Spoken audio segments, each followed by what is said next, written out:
네, 자, 뭐 제가 이걸 뭐라고 이름 붙여야 될지 몰라서 그냥 미니 PT라고 하겠습니다. 같이 미니 PT 첫 번째는 만든 문제는 스토킹 범죄 근절 방안입니다. 지금 그 PT 중에서 항상 이게 범죄 쪽 관련된 게 좀 종종 나와요. 그래서 제가 좀 후보로 보통 많이 생각했던 게 대표적인 게 이제 그 요겁니다. 스토킹 범죄. 그리고 옆에 나와 있죠. 온라인 스토킹이나 사실은 뭐 개념은 사실 동일합니다. 온라인 스토킹이나 동일하고요. 스토킹 범죄가 한번 나오면 제가 만만합니다. 참고로 지난해 법이 통과가 돼서 이제 법 시행이 얼마 안 됐고 이번에 국감 때도 뭐 지적사항들 되게 많았고요. 뭐 이런 얘기들 되게 많았고요.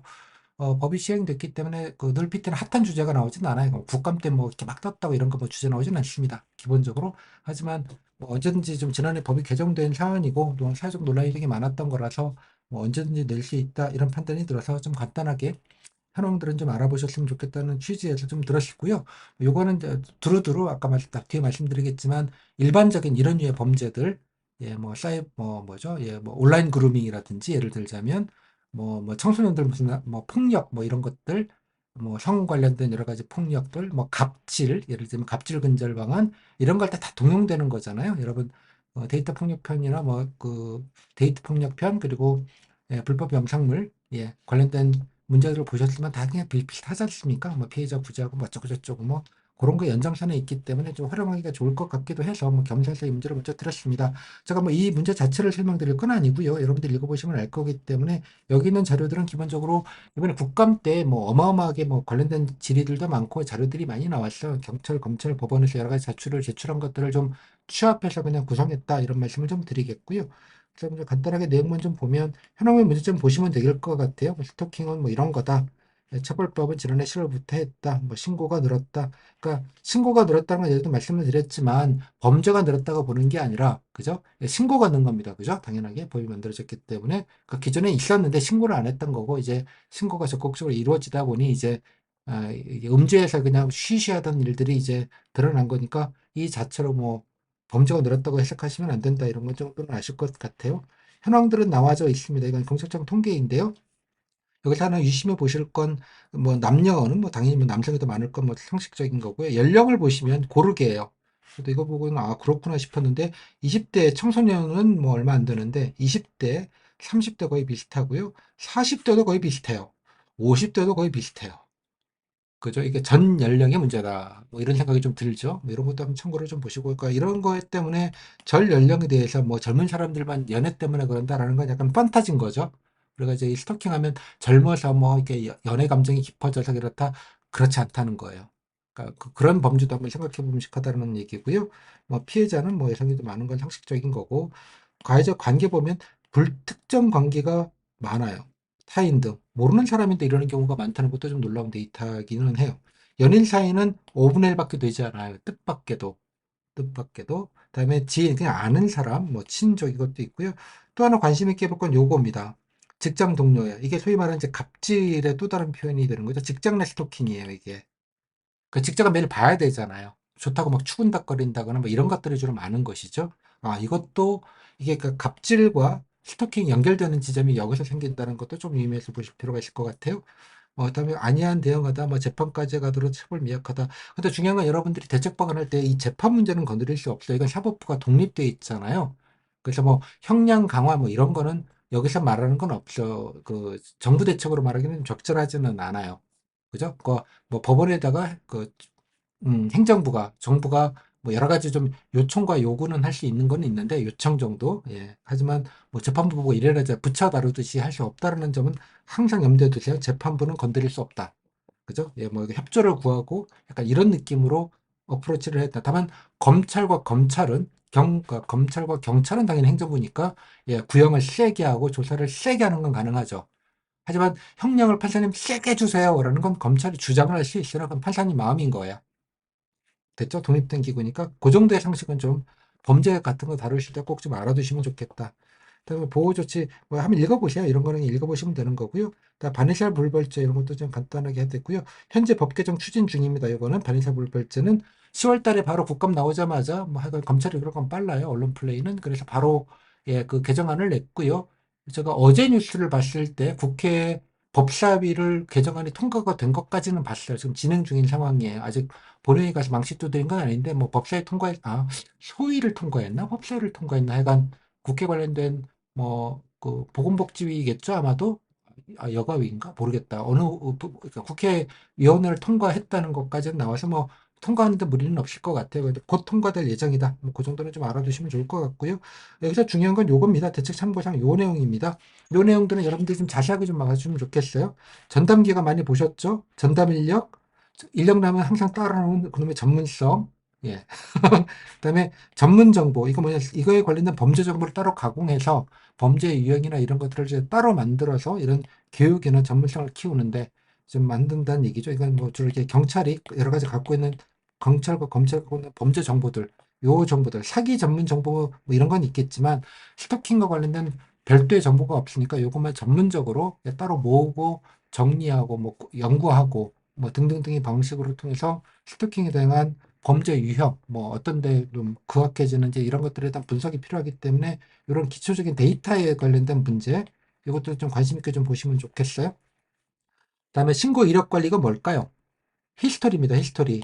그죠? 일회용이 아니고 이렇게 스토킹이 많이 됐을 때 스토킹 의심자가 예전에도 이랬는지 신고 이력이죠. 그다음에 신고 이력이라는 건 그러니까 범죄자 이력은 당연히 관리를 합니다. 그러니까 신고자 이력입니다. 신고자 이력. 그러니까 범인들만 경찰에 신고를 하지 신고자는 잘 신경을 안 쓰거든요. 당연하게. 그잖아요. 그래서 신고한 사람들, 그러니까 예컨대 뭐 예상할 가능성이 높다고 보는데 자주 신고를 하시는 분들이면 위험할 가능성이 높잖아요.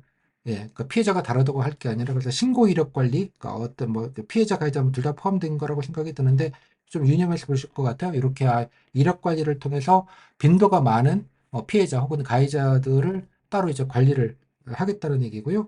그다음에 신속 적복 수사 이거는 뭐 위험성 판단 시스템이라는 거는 뭐 이런 건 아실 건 없는데 신규 요력 관리 같은 얘기죠.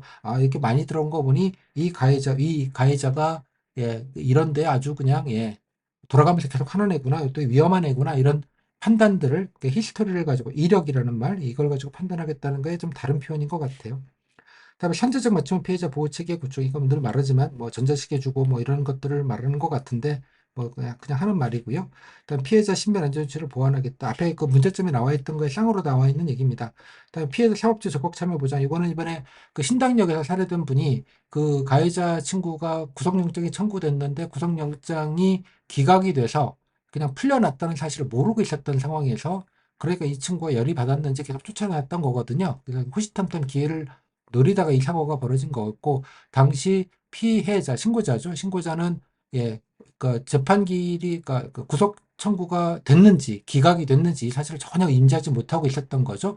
당연히 검찰도에서 빵에 들어가 있을 거라고 생각했는데 그러지 않았기 때문에 이제 방심하다가 벌어진 일이다. 이런 취지 때문에 사법제도에다가 적극적으로 보장하는 것도 되게 정부 측면에서는 돈 안 들이고 되게 좋은 중요한 제도인 걸로 보입니다. 그래서 예컨대 이런 게 있으면 결과들을 뭐 문자라도 좀 그때그때 바로바로 알려주는 시스템을 구축하자 이 얘기. 그다음에 전자발찌 착용. 그러니까 무조건 스토킹을 하는 거는 이제 무조건 한다 그러면 인권침해 요소가 있기 때문에 아까 신고 이력 등등에서 아주 문제가 있거나 등등도 여기 아까 잠정 조치라고 나와 있습니다. 법원에다가 아예 이 사람 접근 금지 명령을 내려달라. 아예 뭐 100m 이상 접근 금지 뭐 등등등 내려달라고 아예 판결을 받아서 그걸 집행하는 걸 보통 잠정 조치라고 하거든요. 예, 그 얘기할 때 그 대상자 되는 사람들만이라도 제한적으로 이렇게 전자발찌 같은 거, 발찌 같은 걸 차게 해서 위치 추적 같은 걸 상시로 해서 이게 이 자체도 물론 뭐 효과가 있지만 억제 효과가 되게 커요. 달고 있기 때문에 누군가 계속 그 보호직이죠. 여러분들이 말하는 이제 보호직 분들이 관제센터직을 계속 위치 추적을 상시로 모니터링을 하고 있는 거거든요. 그래서 이상한 데를 가거나 이동했을 때 바로 전화해서 뭐 귀가 조치 시킨다든가 뭐 등등등을 할 수 있기 때문에 범죄 억제 효과가 되게 큽니다. 뭐 이런 것들 또 아까 잠정 조치 내리더라도 뭐 접근 금지 명령 내리더라도 뭐 그 정도 들이대 가지고 이랬는데 그에 대한 처벌이 되게 약하기 때문에 예, 요거를 좀 강화해 가지고 다시는 그렇게 못하게 만들겠다 그런 취지입니다. 요거는 이제 직접적인 대책을 제가 모아놓은 거고요. 그 다음에 온라인 스토킹입니다. 예, 온라인 스토킹 포함해서 동거인, 친족, 동두 예, 사람끼리 피해자 범주를 확대하자. 그러니까 스토킹이라는 거를 그 연애 관계로만 하면 안 된다는 거죠. 일반적인 아까 보셨지만 연애 관계 20대 이런 거 많지 않아요. 물론 4, 50대도 치장이나 연애 관계가 있을 수는 있는데 이렇게 범연령대 아까 보셨지만 꼭 연인 관계는 전체적으로 5분의 1밖에 되지 않고 그 나머지 것들이 되게 많다는 거예요. 따라서 특히 직장 얘기가 나와 있죠. 친족, 동거인, 그러니까 뭐 여러 가지 뭐 서로 간에 이해관계가 다툼을 하다 보니까 이제 뭐 투사님을 괴롭히거나 감시하거나 이제 이런 문제가 생기는 거겠죠. 그래서 생활상 및 관계 사람까지 피해자분들 확대하는 게 필요하다. 그다음에 사각지대는 직장 내 스토킹. 그 직장 내 스토킹은 보통 이걸 그냥 갑질로 보통 퉁쳐버려요. 스토킹으로 안 가고. 갑질로 약간 애매한 영역이죠. 이 부분에 있어서는 이것들도 필요하다라는 것들을 좀 아시면 좋겠고요. 검찰에서 이번에 나와 있던 10월 19일 날 보도자료 내용인데 폐지 추진하고 법 의원에다가 지금 넘겼습니다. 그래서 좀 국회에서 지금 추진 중이 개정 중이고요. 위치 추적 도입하겠다고 했고요. 온라인 스토킹도 아예 별도로 왜냐 그러면 뭐 지금 스토킹법이 물리적으로 이제 가까이 집 근처를 배회하거나 이런 것만 있는데 그게 아니라 뭐 페이스북이나 뭐 SNS를 계속 감시한다든가 카톡을 계속 보낸다든가 이런 것까지 포함돼서 온라인까지 확대할 필요성이 있다라고 이제 보는 거거든요. 그래서 이것도 추진하겠다는 거 이런 것들까지 포함해가지고 하겠다. 그래서 이번에 법 개정될 때 이거 내용도 아마 같이 들어간 걸로 알아요. 예, 아까 반의사 불벌죄도 폐지를 하는 것뿐만 아니라 이런 데도 같이 들어가고 있다. 이렇게 처벌을 좀 방위적으로 강화하겠다 이런 얘기들이 나와 있습니다. 그다음에 이거는 그냥 뭐 국회의원님 말씀인데요. 이렇게 성희롱 예방 교육도 하고 성평등 교육도 하는데 요거를 잘 기억해 두시면 좋겠어요. 그다음에 학교에서 이렇게 스토킹 관련된 것, 뭐 이런 것들도 다 스토킹이다. 만나기 싫다는데 카톡 계속 보내는 것도 스토킹이다. 그죠? 카톡으로 안 보내는데 그러면 뭐 문자를 보거나 뭐 다른 SNS 막 댓글 달아갖고 하는 것도 다 스토킹이다. 이런 거에 대한 좀 인식 교육이 좀 필요하다. 뭐 이런 내용입니다. 그래서 좀 제 말씀은 앞에 배경 설명 간단하게 보시고요. 요 내용만 잘 보시면 잠깐 요 내용은 스토킹만이 중요한 게 아니라 다양한 범죄, 아까 뭐 청소년 관련된 범죄라든지 뭐 선거 관련된 범죄, 뭐 등등등 여러 가지 것들. 예, 근데 뭐 사기, 뭐 중고나라 사기, 뭐 예를 들자면 요즘은 사이버 관련돼서 여러 가지 그죠? 뭐 내구재 사기 저는 말씀드렸죠. 뭐 내 삶을 바꾸는 맞나요? 아 이거 잊어먹었다. 그러니까 휴대폰 깡 같은 거죠 일종의 뭐 예, 그런 사기들도 되게 횡행하고 있다고들 하는데 뭐 그런 것까지 포함돼서 그런 거 할 때 이제 뭐 이력제도나 이런 것들은 되게 다 유효하잖아요. 항상 그 사고는 이제 사기라 이런 걸 하던 사람들이 주로 해요.